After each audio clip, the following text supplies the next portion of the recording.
बिस्मिल्लाहिर्रहमानिर्रहीम। अस्सलाम वालेकुम। उम्मीद करती हूँ आप सब ठीक होंगे। आज हम स्टार्ट करेंगे रिव्यू एक्सरसाइज 1 का क्वेश्चन नंबर 6। क्वेश्चन नंबर 5 तक जो ना हम लोग पहले कर चुके हैं। अगर आप लोगों ने ये वीडियो अभी तक नहीं देखी या इसमें से कोई क्वेश्चन जो आपको समझ ना आ रहा हो तो आप लोग आई बटन पर क्लिक करके वो वीडियो देख सकते हैं। तो आज स्टार्ट करते हैं question number 6। Find 2 rational numbers between 4 and 5। 4 और 5 के दरमियान आप लोगों ने 2 रैशनल नंबर फाइंड आउट करना है। आप लोगों ने एक्सरसाइज 1.1 में भी ये किए थे कि इंसर्ट 2 रैशनल नंबर्स। सेम ये वही प्रोसेस है। तो स्टार्ट करते हैं क्वेश्चन नंबर 6। 4 और 5 के दरमियान रैशनल नंबर फाइंड आउट करने के लिए सबसे पहले हम लोग लेंगे इसका एवरेज। क्या फाइंड करेंगे हम लोग? एवरेज फाइंड करेंगे। तो एवरेज के लिए आपके पास टोटल नंबर ऊपर और डिवाइडेड बाय जितने नंबर होते हैं, ठीक है ना, नंबर ऑफ डिजिट्स पर हम लोग करेंगे। तो हम लोग 4 और 5 का जो है ना पहले एवरेज निकालेंगे। तो वो आपके पास आ जाएगा 4 + 5 डिवाइडेड बाई ये 2। ये आपके पास आ गया 9/2। तो ये आपके पास एक रैशनल नंबर आ चुका है। अब हम लोगों ने एक और निकालना है। तो अब ये 9/2 और ये 5 के दरमियान हम लोग रैशनल नंबर निकालेंगे। तो इसका भी सबसे पहले हम लोग क्या करेंगे? एवरेज निकालेंगे। क्वेश्चन नंबर 7 है आपके पास, सिंप्लीफाई द फॉलोइंग। आप लोगों ने इसको जो है सिंपल करना है। ये भी आप लोगों ने एक्सरसाइज 1.2 में किया हुआ है, ठीक है। तो स्टार्ट करते हैं पार्ट 1। सबसे पहले हम लोग जो आपके पास पावर है उसको जो है ना पावर फॉर्म में लिखेंगे। थर्ड एक्स की 15 वाई 35 डिवाइडेड बाई जी की ये 20 और जजर की जो 5 है उसको मैंने लिख दिया 1/5, ठीक है ना।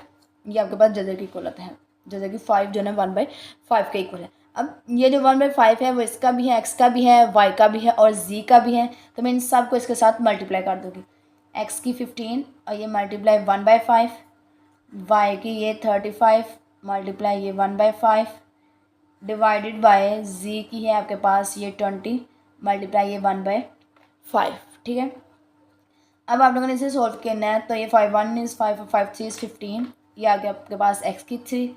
वाई की करो तो 5 1 इज़ 5 5 7 इज़ 35। तो वाई की ये 7 आ गया डिवाइडेड बाय यहाँ पे करें 5 1 इज़ 5 5 4 इज़ 20। तो ये आपके पास आ गया जी की 4। अब इससे ज़्यादा हम लोग इसको सिंप्लीफाई नहीं कर सकते। तो यही हमारे पास इसका आंसर है। नेक्स्ट पार्ट 2 है आपके पास 27 की पावर 2x और √3। तो इसको सॉल्व करने के लिए भी सबसे पहले हम लोग वही पावर को जो है ना 1/3 में लिख देंगे। जजर की 3 को 1/3 में लिख दिया, ठीक है। अब यहाँ पे आपके पास जो आपके पास 27 है इसको हम लोग लिख सकते हैं 3 की पावर 3, ठीक है, इंटू ये 2x है और ये 1/3 एज इट इज़, ठीक है। अब यहाँ पे ये आपके पास 3 की 3 और ये पावर 1/3 लिख सकते हैं और साथ ये 2x भी है, ठीक है। ये 3 से कैंसिल आउट। तो ये आ गया 3 की पावर 2x। तो इसको भी हम लोग इससे ज़्यादा जो है ना सॉल्व नहीं कर सकते। तो यही इसका आंसर है। पार्ट 3 है आपके पास 6। 3 की पावर है n+2 डिवाइडेड बाई 3 की पावर n+1 माइनस 3 की पावर n। तो सबसे पहले हम लोग इसमें पावर सेपरेट आउट करेंगे, ठीक है। 3 की n मल्टीप्लाई ये 3 की ये 2 डिवाइडेड बाई इन दोनों का तो मैंने कुछ नहीं है ना, तो यहाँ पे भी ये मल्टीप्लाई ही है। अब यहाँ पे भी करेंगे तो आपके पास 3 की n मल्टीप्लाई 3 की पावर 1 माइनस 3 की ये n, ठीक है। अब आप लोग यहाँ पे ये 6 मल्टीप्लाई 3 की पावर n मल्टीप्लाई ये 9 डिवाइडेड बाय, अब यहाँ पे ये माइनस है तो हम लोग इन दोनों में से 3 की n माइनस 3 की n जो ना कॉमन आ रहा है तो कॉमन ले लेंगे। यहाँ पे बच गया 3 की पावर 1 और ये -1, ठीक है ना। जब 3n बाहर आ चुका है तो वो वहाँ पे 1 बच गया। अब यहाँ पे ये 3 की n से कैंसिल आउट हो गया और ये 9 6 इज़ 54 हो गया डिवाइडेड बाई ये आपके पास आ गया 3 - 1 जो कि आपके पास आएगा 54 डिवाइडेड बाई ये 2, ठीक है। और ये इसको सॉल्व करें तो ये आपके पास आ जाता है 27 और यही इसका आंसर है क्योंकि इससे ज़्यादा हम लोग इसको सिंप्लीफाई नहीं करते। क्वेश्चन नंबर 8 है आपके पास, the sum of 3 consecutive odd integers is 51। Find the 3 integers. मतलब 3 कंसेक्टिव ऑड इंटीजर्स आपके पास 51 होने चाहिए, ठीक है ना। वो इज इक्वल टू है उन सब का जो सम है वो आपके पास 51 की इक्वल है। तो स्टार्ट करते हैं क्वेश्चन नंबर 8। सबसे पहले तो हम लोगों ने 3 कंसेक्टिव ऑड इंटीजर्स जो है ना लेट करने हैं। तो लेट करेंगे हम लोग फर्स्ट ऑड इंटीजर्स, वो हम लोगों ने लेट कर लिया है x, ठीक है।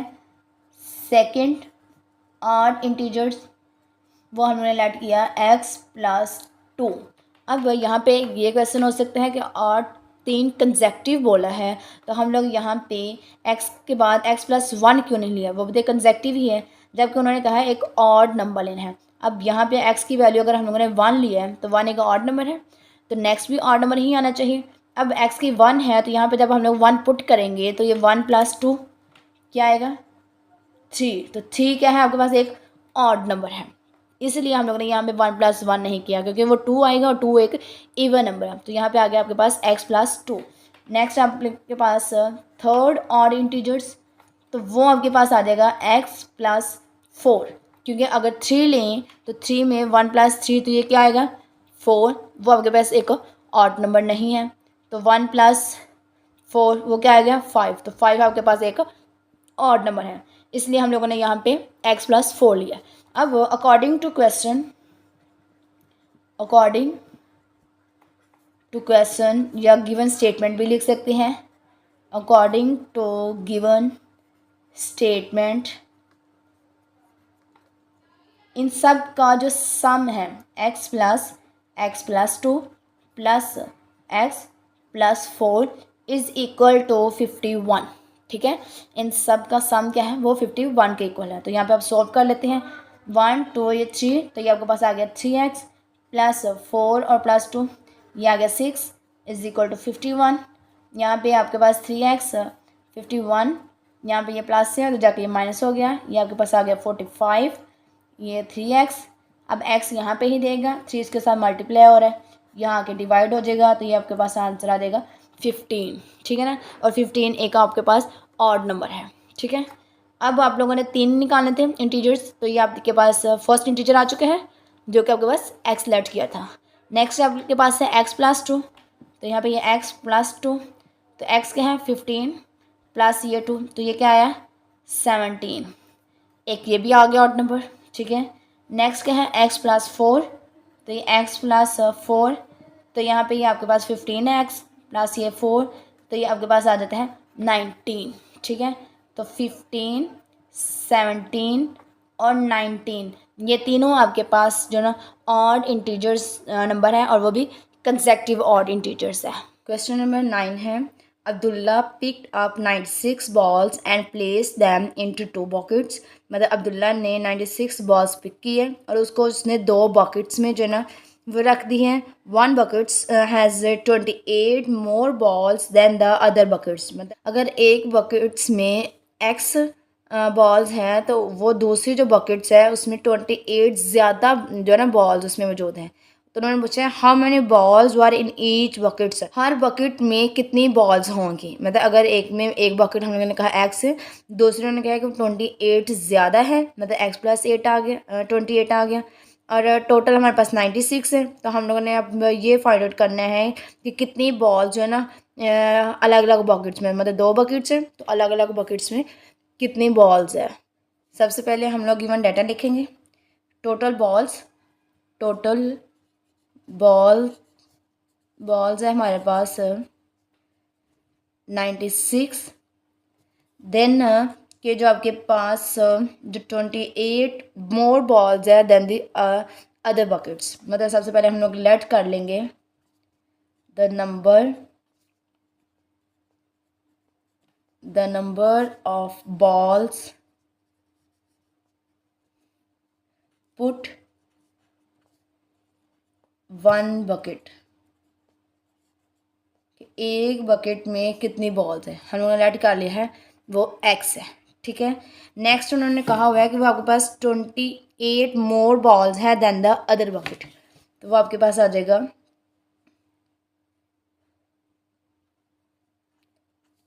The number of balls put in other bucket, तो वो आपके पास है x+28, ठीक है। ये आपके पास डाटा है गिवन कि आपके पास टोटल बॉल्स 96 है, उसमें से एक हम लोगों ने बकेट में कह दिया कि x बॉल्स हैं दूसरी उन्होंने कहा हुआ था कि वो 28 ज़्यादा है दूसरी बकेट से, तो हमने राइट कर लिया x+28। अब सिंपल जो आपके पास according to given question, according to given question total balls उन्होंने फाइंड आउट करनी है कि हर बकेट्स में कितनी कितनी होंगी। तो हम लोग सिंपल इन सबको ऐड कर देंगे और टोटल कितनी है 96। 1 और 1 ये 2x आ गया प्लस 28 इज़ इक्वल टू 96।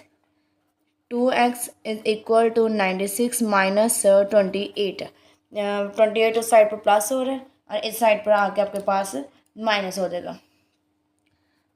तो यहाँ पे ये 2x इज़ इक्वल टू, इन दोनों को सॉल्व किया तो आपके पास आएगा 68, फिर x एज इट इज़, और ये 68 2 इधर डिवाइड मल्टीप्लाई हो रहा है, इधर आके ये डिवाइड होगा, इससे सॉल्व करें तो ये हमारे पास आ जाता है 34। ठीक है, अभी तो ये हमारे पास आ चुकी है जो हम लोगों ने number of balls put 1 bucket, जो एक बकेट में हमारे पास 34 बॉल्स हैं। ठीक है, हमारे पास क्या आ गए, number of balls put 1 bucket, तो वो आपके पास कितनी आ गई है 34। ठीक है, 1 लिख ले या आप लोग फर्स्ट लिख ले, ठीक है ना, कि फर्स्ट बकेट में कितनी आ गई है 34। अब दूसरी बकेट में हमारे पास कितनी है x+28 है, तो number of balls put in second bucket, तो वो आपके पास है x+28। x हमारे पास है 34 प्लस ये आपके पास है 28, इनको सॉल्व किया तो ये आपके पास आ गया 62। ठीक है, और यही हम लोगों ने फाइंड आउट करनी थी कि एक में 34 है और एक में आपके पास जो है ना 62 है। अब टोटल आपके पास थी 96। अब अगर आप लोग इन दोनों को ऐड अप करो तो ये आपके पास 96 ही आना चाहिए। ठीक है ना, तो देन आपके पास ये आंसर जो है ना वो ठीक है। क्वेश्चन नंबर 10 है, Salma invested 3,50,000 in a bank. Salma ने जो ना इतने जो ना पैसे बैंक में इन्वेस्ट किए हैं, which paid simply profit at the rate of 7/4% per annum. After 2 year, 2 साल बाद जो ना rate was increase to 8% per annum, मतलब 7/4 से वो 8 पर जो ना इंक्रीज हो चुकी है 2 साल बाद। और द अमाउंट जो है ना she had at the end of 7 years, मतलब 7 साल के अख्ताम पर वो कितनी अमाउंट जो है ना अदा कर देती हैं। तो फाइंड आउट करते हैं। सबसे पहले हम लोग गिवन डाटा लिखेंगे। तो गिवन डाटा में है आपके पास प्रिंसिपल अमाउंट, कहते हैं कि जो प्रिंसिपल अमाउंट है वो आपके पास है, इसको कैपिटल P से ज़ाहिर करते हैं, वो आपके पास है 3,50,000 रुपीज़ है। ठीक है, ये आपके पास प्रिंसिपल अमाउंट है। अब वहाँ पे आपके पास जो रेट है वो है 7/1/4%। ठीक है, हम लोगों ने इसको R1 कह दिया, और ये जो है ना इंक्रीज़ होकर R2 जो है ना वो आपके पास आ गया है 8%। ठीक है, आपके पास जो टाइम है T1 हमने उससे कहा वो आपके पास है 2 ईयर्स, मतलब 2 साल के बाद हुआ है। ठीक है, और यहाँ पे जो T2 है, क्योंकि हम लोगों ने फाइंड आउट करना है एट द एंड 7 ईयर्स, तो आपके पास 2 में कितने ऐड करेंगे, वो 7 आ जाता है, 5 ईयर्स के आगे, तो यहाँ पे ये आपके पास 5 ईयर आ गया। ठीक है, अब आप लोगों ने amount, total amount find out करनी है। ठीक है, टोटल अमाउंट फाइंड आउट करनी है, तो उसके लिए फार्मूला है principal amount multiply rate multiply ये टाइम डिवाइडेड बाय 100। ठीक है, सेम मैं यही फार्मूला यहाँ पे भी लगा दूँगी। टोटल अमाउंट, ये आपके पास है प्रिंसिपल मल्टीप्लाई रेट मल्टीप्लाई ये टाइम और ये डिवाइडेड बाय ये 100। ठीक है ना, यहाँ पे मैं इसको अमाउंट जो ना I1 I2 मतलब इंटरेस्ट बता देती हूँ कि I1 और I2 से रिप्रेजेंट कर दूँगी कि इसने इतना इंटरेस्ट दिया और यहाँ पे इसने इतना इंटरेस्ट दिया। अब यहाँ से फाइंड आउट करेंगे। P आपके पास है 3,540 मल्टीप्लाई, ये है आपके पास, इसके पहले अगर यहीं पर सॉल्व करें तो आपके पास ये आता है 7 × 4 28 28 प्लस 1 29, और 29 को जब डिवाइड करें 4 के साथ, 29 डिवाइड बाई 4, और इसे सोल्व करने के बाद ये आपके पास इतना आ गया, ठीक है। 7.25 मल्टीप्लाई ये 2 और डिवाइडेड बाई ये 100। यहाँ से ये 2 0 से 0 कैंसिल, बाकी इन सब को हम लोग जो है ना मल्टीप्लाई कर देंगे। तो ये आपके पास आएगा 3500 मल्टीप्लाई 7.25 मल्टीप्लाई ये 2, ठीक है। तो ये हमारे पास आ चुका है 50750 रुपीज़, ठीक है। इसने 2 साल बाद जो है ना इतना इंटरेस्ट दिया हुआ है। नेक्स्ट है आपके पास, यहाँ पे भी आपके पास I2 है।